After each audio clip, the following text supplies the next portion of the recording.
नमस्कार। चक्षुदर्शी के इस खास कार्यक्रम में आपका फिर स्वागत है। मैं हूं राकेश अचल। आज हम बात करेंगे ऑपरेशन बहिष्कार की। देश में तरह तरह के ऑपरेशन चल रहे हैं। आपने देखा कि 22 अप्रैल को पहलगाम में हुए नृशंस हत्याकांड के बाद भारत की सेना ने एक ऑपरेशन चलाया जिसका नाम था ऑपरेशन सिंदूर। ऑपरेशन सिंदूर के बाद ऑपरेशन सीज फायर चला। ऑपरेशन सीज फायर के बाद आजकल ऑपरेशन मीर जाफर चल रहा है। इस ऑपरेशन मीर जाफर के तहत जो पाकिस्तान के लिए जासूसी करने वाले लोग हैं, जो गद्दार लोग हैं, उनकी तलाश की जा रही है। उसमें कई लोग पकड़े भी जा चुके हैं। लेकिन ख़ास बात यह है कि जितने लोग पकड़े गए हैं वो राज्य डबल इंजन की सरकारों के राज्य हैं। खैर, इससे कोई फ़र्क नहीं पड़ता। मैं आज आपसे इन ऑपरेशनों के बारे में बात नहीं कर रहा हूँ। मैं आज बात करने जा रहा हूँ आपसे ऑपरेशन बहिष्कार का। ऑपरेशन सिंदूर के बाद भारत और पाकिस्तान के बीच जो तनातनी हुई, जो गोला बारूद चला, उसके बाद दुनिया के बहुत से देश जो थे न हमारे साथ आए न पाकिस्तान के साथ आए, मूक दर्शक बने रहे। लेकिन दो देश ऐसे थे, मुस्लिम देश, एक तुर्की और दूसरा अजरबैजान। ये दोनों पाकिस्तान के साथ खुलकर खड़े हुए। ऐसे दोस्त हमारे पास आजकल नहीं है। पहले हुआ करते थे। रूस होता था हमारा सबसे पक्का दोस्त। बाकी बहुत से पड़ोसी राष्ट्रों के भी हमारे मित्र होते थे। लंका भी कभी हमारा दोस्त था, कभी नेपाल भी हमारा दोस्त था, बांग्लादेश भी हमारा दोस्त था। लेकिन आजकल ये दोस्तों की फहरिस्त में शामिल नहीं हैं और ये मूक दर्शक दोस्त हैं, अगर हैं भी तो बात ये चल रही है कि पाकिस्तान का समर्थन करने वाले ये जो देश हैं, तुर्की और अजरबैजान, इनका हमको बहिष्कार करना चाहिए। बिल्कुल करना चाहिए। अगर कोई हमारे दुश्मन का दोस्त है तो हमें दुश्मन के साथ साथ दुश्मन के दोस्तों का भी बहिष्कार करने में कोई दिक्कत नहीं है। लेकिन सवाल ये है कि क्या मात्र तुर्की और अजरबैजान के बहिष्कार से हमारा काम चल जाएगा? आजकल देखिए, बहिष्कार जो है, इसको अंग्रेजी में बायकॉट कहते हैं। बहुत बोझिल और बहुत पुराना, आउटडेटेड शब्द हो गया है। आज़ादी के पहले ये बहिष्कार शब्द बहुत चला। हमारे आज़ादी के आंदोलन में अंग्रेजी कपड़ों की होलियां जलाई गई, बहिष्कार किया गया। अंग्रेजी सामानों की का बहिष्कार किया गया और आज़ादी पाई। लेकिन आज बहिष्कार करने से हमको हासिल कम होता है, नुकसान ज़्यादा होता है। फिर भी हम जो हमारे असली दोस्तों के दुश्मनों के दोस्त हैं, यानी हमारे दुश्मनों के दोस्त हैं, नहीं हमारे भी दुश्मन, हम उनकी शिनाख्त नहीं कर पाते। इस मामले में अगर आप देखें, गहराई से देखें, आंकड़े देखें, इतिहास पढ़ें, भूगोल पढ़ें, आज का वर्तमान पढ़ें, तो समझ में आ जाएगा कि पाकिस्तान के ये जो छोटे छोटे दो देश हैं, तुर्की और अजरबैजान, ये तो दोस्त हैं ही पाकिस्तान के।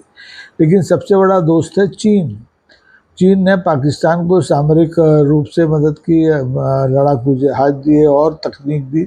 लेकिन भारत की सरकार, चलाने वाले लोग और सत्तारूढ़ पार्टी, भारतीय जनता पार्टी, उसका पैतृक संगठन आरएसएस, जो हमेशा स्वदेशी की बात करता है, चीन के बायकाट की बात नहीं कर पाता। चीन के उत्पादों के बायकाट की बात नहीं कर पाता। अब क्यों नहीं कर पाता? ये या तो चीन की ताकत से डर लगता है, या इनमें आत्मबल की कमी है, या इनमें स्वाभिमान की कमी है, या इनका जो राष्ट्र प्रेम है वो थोथा है। अगर हम तुर्की का बहिष्कार कर सकते हैं, अगर हम अजरबैजान का बहिष्कार कर सकते हैं, तो भाईजान हम चीन का बहिष्कार क्यों नहीं कर सकते? क्योंकि हमारा जो कारोबार है तुर्की और अजरबैजान के मुकाबले चीन से सबसे ज़्यादा है। चीन से हमारे व्यापारिक रिश्ते भी पुराने हैं, रिश्ते नरम गरम होते रहे हैं। आपको जानकर हैरानी होगी कि चीन से हमारे रिश्ते 2000 साल पुराने हैं। और 2000 साल पहले भारत और चीन का जो कारोबार होता था वो सिल्क रूट से होता था। उसको कहते हैं सिल्क रूट। ये जो सिल्क रूट है हमारे जो बना था पूरे एशिया में, ये तक्षशिला से और आपके कश्मीर से और लद्दाख से होकर गुजरता था। हमारे समुद्री रास्ते भी इसके उसमें इस सिल्क रूट में पड़ते थे। केरल है, तमिलनाडु है, बंगाल है। तो ये रिश्ता पुराना है। और अब या तो ये है कि हम पुराने रिश्ते निभा रहे हैं या फिर हमें दुश्मन के दोस्त पहचान में नहीं आ रहे हैं। बात तुर्की की करें तो तुर्की से हमारा कोई बहुत ऐसा कारोबार नहीं है। हम ज़्यादा से ज़्यादा 10-11 अरब डॉलर का कारोबार तुर्की से करते हैं, और इसमें भी हमारा जो निर्यात है वो 6-6.5 अरब डॉलर से ज़्यादा का नहीं है। और हम उससे लेते भी क्या है, हम उससे तेल लेते हैं, उससे सेब लेते हैं, इस तरह की चीज़ें उससे हम हासिल करते हैं, और देते भी उसको कोई ख़ास चीज़ नहीं है, पत्थर वत्थर देते रहते हैं। अब अजरबैजान की बात करें तो अजरबैजान से ज़रूर हमारा जो कारोबार है वो 740 मिलियन डॉलर का है, बिलियन में भी नहीं है, मिलियन डॉलर में है। और हम निर्यात जो करते हैं वो करते हैं 86 मिलियन डॉलर का, यानी कि वहाँ से आता ज़्यादा है, हमारे यहाँ से जाता कम है। यही स्थिति तुर्की के साथ है। अगर हम इनका बाइकाट कर भी दें तो कोई बहुत ज़्यादा फर्क पड़ने वाला नहीं है तुर्की पर भी और अजरबैजान पर भी, क्योंकि तुर्की और अजरबैजान दुनिया के तमाम देशों से व्यापारिक रिश्ते बनाए हुए हैं। किसी ने आतंकवादी गतिविधियों की वजह से पाकिस्तान के साथ जो उनके रिश्ते हैं इन देशों का बहिष्कार नहीं किया है। लेकिन अगर हम देखें चीन के साथ, जो कि पाकिस्तान का दोस्त है, और इस जो ऑपरेशन सिंदूर के समय में भी चीन ने पाकिस्तान से दोस्ती निभाई, उस चीन से हमारा जो कारोबार है लगातार बढ़ रहा है। 13-14 में जबकि भारतीय जनता पार्टी की सरकार केंद्र में नहीं आई थी, तब हमारा ये कारोबार बहुत ज़्यादा नहीं था, लेकिन सरकार के सत्ता में आने के बाद ये लगातार बढ़ता चला गया। और ये दो तरफ से हुआ, एक तो हमारा जो चीन से हम जो माल मंगा रहे हैं उसकी तादाद बढ़ी, और हम जो चीन को माल दे रहे हैं वो उसकी तादाद घटी। इससे हमारा जो व्यापार घाटा है, आपको अगर यकीन नहीं होगा तो यकीन करना पड़ेगा, क्योंकि 2013-14 में भारत का जो व्यापार घाटा था चीन से कारोबार के सिलसिले में, ये 36.2 बिलियन डॉलर का होता था। ध्यान रखिए, 36.2 बिलियन डॉलर। फिर भारतीय जनता पार्टी की सरकार आ गई, मोदी जी प्रधानमंत्री हो गए, और आज 11 साल बाद ये जो व्यापार घाटा है भारत का, ये 99.2 बिलियन डॉलर हो गया है, यानी 3 गुना बढ़ गया है। लेकिन किसी को फिक्र नहीं है, न संघ को फिक्र है, न स्वदेशी जागरण मंच को फिक्र है कि इस बारे में सोचे, सरकार को हिदायत दे। चीन के माल के बहिष्कार की बहुत बात होती है, उसके लिए कोई आंदोलन चलाए, लेकिन फुर्सत नहीं, इनको तो दूसरे तरह के आंदोलन चलाने पड़ते हैं। आपको यकीन नहीं होगा कि ये जो अब तो 99.2 बिलियन डॉलर हुआ है, इससे पहले 2022 में जबकि भारतीय जनता पार्टी की सरकार दूसरी बार सत्ता में आई थी, तब ये व्यापार घाटा बढ़ करके 101.3 बिलियन डॉलर हो गया था। लेकिन कहीं इस पर ब्रेक लगाने की कोशिश नहीं की गई। हम लगातार चीन पर निर्भर होते जा रहे हैं। आज स्थिति ये है कि हम चीन से 113.5 बिलियन डॉलर का सामान खरीदते हैं, तरह तरह का सामान खरीदते हैं, इलेक्ट्रॉनिक्स खरीदते हैं, मशीनरी खरीदते हैं, रसायन खरीदते हैं, प्लास्टिक खरीदते हैं, ऑप्टिकल और इंजीनियरिंग का सामान खरीदते हैं, खाद खरीदते हैं, लोहा इस्पात खरीदते हैं, यहाँ तक कि वाहन खरीदते हैं, फर्नीचर तक छोड़िए, खिलौने तक खरीदते हैं। और हम भारत से बेचते कितना है चीन को? ज़्यादा से ज़्यादा 14.5-15 बिलियन डॉलर का माल, यानी वो हमसे, चीन हमसे कमा ज़्यादा रहा है, हमें कमाने कम दे रहा है। लेकिन हम अपनी जो आयात पर निर्भरता है चीन पर हमारी, उसको कम करने के लिए तैयार नहीं है उन परिस्थितियों में जबकि चीन खुल करके हमारे दुश्मन पाकिस्तान का साथ दे रहा है। भारत में ये साहस क्यों नहीं है, इसका विश्लेषण आपको करना पड़ेगा। मुझे लगता है कि भारत ने जो अपनी विदेश नीति है, जो वैदेशिक संबंध है दूसरे देशों से, जो नेहरू के ज़माने में थी, जो इंदिरा गांधी के ज़माने में थी, जो नरसिम्हा राव के ज़माने में थी, यहाँ तक कि जो अटल बिहारी वाजपेयी के ज़माने में विदेश नीति थी, उसका परित्याग कर दिया और अपने तमाम सारे पुराने दोस्तों को अपने से दूर कर लिया और सारी निर्भरता कर ली चीन पर, जो कि हमारा दोस्त है ही नहीं। हिंदू चीनी भाई भाई का नारा लगा करके इसी चीन ने हमारे ऊपर 2 बार हमले किए। नेहरू जी के कार्यकाल में, मोदी जी के कार्यकाल में गलवान हुआ और अभी भी चीन जो है कभी अरुणाचल पर अपना कब्जा दिखाता है, कभी तिब्बत तो उसके कब्जे में ही है, कभी अक्साई चीन की बात होती है। यानी चीन अपने तेवर को ढीला करने के लिए तैयार नहीं है, न भारत के साथ और न पाकिस्तान से उसकी जो मैत्री है उसको कम करने वाला है।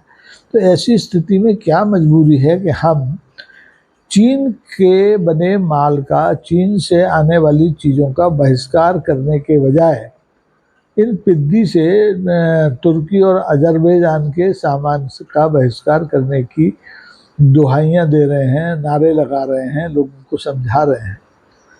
तो अगर दम है तो भैया असली दोस्त, दुश्मन के दोस्त को पकड़ो, चीन का गला पकड़ो। लेकिन चीन का गला पकड़ना इतना आसान नहीं है, क्योंकि चीन ने जिस ढंग से पिछले 50 साल में अपने देश को उत्पादन के क्षेत्र में दुनिया में नंबर 2 बना लिया है, वैसा भारत नहीं कर पाया। भारत का दुनिया की अगर फहरिस्त देखें हम निर्यात के मामले में, तो भारत का स्थान 12वां है।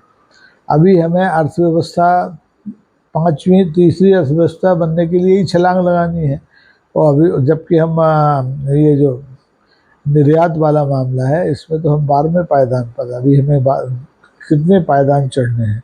लेकिन इस बारे में न हमारी सरकार बात करती है, न हमारी सरकारी पार्टी बात करती है, न हमारी सरकारी पार्टी का पितृ संगठन आरएसएस बात करता है। बात होती है तो सिर्फ अजरबैजान की, बात होती है सिर्फ तुर्की की।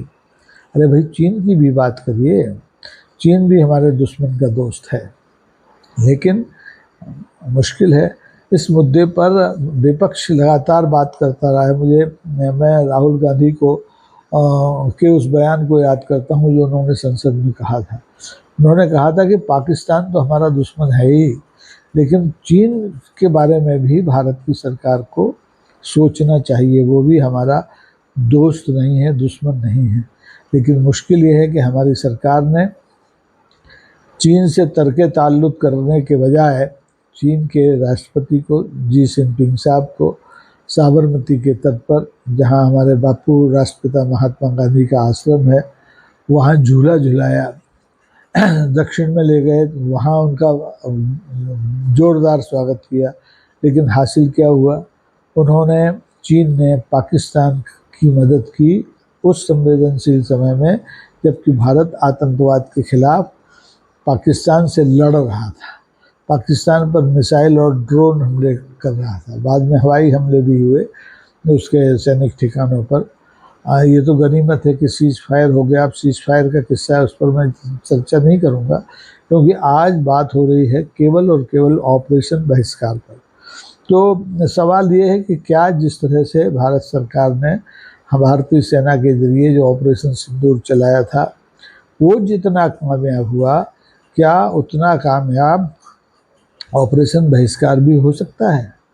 क्या इस ऑपरेशन बहिष्कार का विस्तार तुर्की और अजरबैजान से आगे चीन तक पहुंचाया जा सकता है? इस बारे में सिर्फ कयास लगाए जा सकते हैं।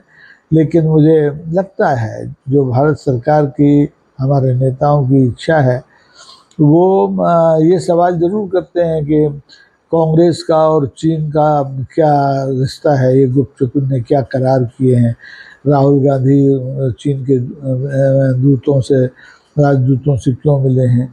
लेकिन वो ये कभी नहीं बताती भारत की सरकार कि हम और हमारा भारत चीन पर जो हमारी निर्भरता लगातार बढ़ रही है, हमारा जो व्यापार घाटा चीन पर निर्भरता की वजह से लगातार बढ़ता जा रहा है, उसको कम करने के लिए कोई प्रयास करेंगे। हम निर्यात कम करेंगे या चीन के से आने वाले सामग्रियों पर कोई जैसे टैक्स लगाया है अमेरिका ने, उस तरह का कोई टैक्स लगाएंगे, या फिर टोटली पूरी इच्छा शक्ति के साथ चीन से बने सामान का बहिष्कार करेंगे।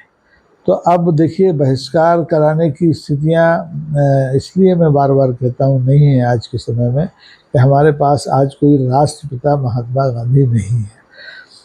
हमारे माननीय प्रधानमंत्री जी की अपील है जनता में, उनके कहने पर लोग ताली बजाते हैं, थाली बजाते हैं, मोबाइल की टॉर्च जलाते हैं, लेकिन उनकी वो ना अपील करेंगे चीन के माल की बहिष्कार की, और न लोग उनकी, अगर वो अपील कर भी दें तो उनकी अपील को सुनेंगे, क्योंकि चीन का माल गुणवत्ता की दृष्टि से भी और कीमत की दृष्टि से भी भारत में बने तमाम सारे मालों के मुकाबले सस्ता है और सहज है।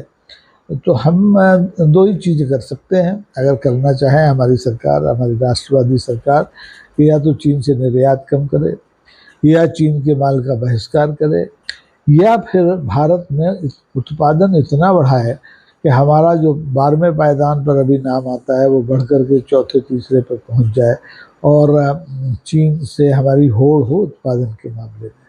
लेकिन देखते हैं आने वाले दिनों में क्या होता है। इस ऑपरेशन बहिष्कार का, ऑपरेशन सिंदूर का परिणाम हम देख चुके हैं, बहुत अच्छा रहा, सकारात्मक रहा। ऑपरेशन मीर जाफर का भी परिणाम हम देख ही रहे हैं। अब हमें देखना है ऑपरेशन बहिष्कार को। तो आप इस पर नज़र रखिए। अगर आप चीनी सामग्री के बहुत प्रेमी नहीं हैं तो बहिष्कार आप कर सकते हैं, अपने घर से श्री गणेश करिए, सरकार के आह्वान की प्रतीक्षा मत कीजिए, और बाकी आपकी मर्जी है। पाकिस्तान के जो हमारा दुश्मन है उसके दोस्तों से आप कैसा ताल्लुक़ रखना चाहते हैं। मैं आपसे अभी कोई अपील करने नहीं जा रहा हूँ। अगर अपील करूँगा अभी तो सिर्फ इतनी कि अगर आपको ये एपिसोड पसंद आता है तो आप इसे लाइक कीजिए, ज़्यादा से ज़्यादा मित्रों में शेयर कीजिए, और ख़ुद भी सब्सक्राइब कीजिए, मित्रों को भी सब्सक्राइब करने के लिए कीजिए। भारत माता की जय। जय हिंद। नमस्कार।